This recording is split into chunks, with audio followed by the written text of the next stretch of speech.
আসসালামু আলাইকুম। আমরা বড় বড় মিডিয়াগুলোতে কখন বিচার পাব?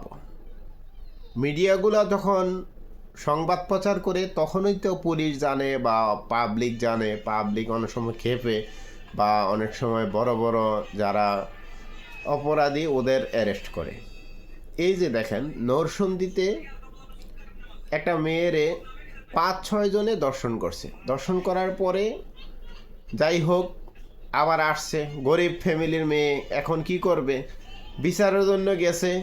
বাবা নানান জায়গায় বিচারের জন্য গেছে। এখন মেম্বার, চেয়ারম্যান বা মনে করেন পাতি নেতা আছে, ওরা কোনো রকম একটা সালিশ বসে। সালিশ বসার পরেও কোনো কেস হয় নাই, কোনো কিছু হয় নাই। এরপরে যখন ভয় ঢুকে যায়, বাবা তার মেয়ের খালার বাড়ি দিয়ে আসতে যায়, তখনই দেখা যাচ্ছে আবার রাস্তায় ধরার পরে এই মেয়েটাকে উঠিয়ে নিয়ে যায়, আবার দর্শন করে, আবার মেরে ফেলে।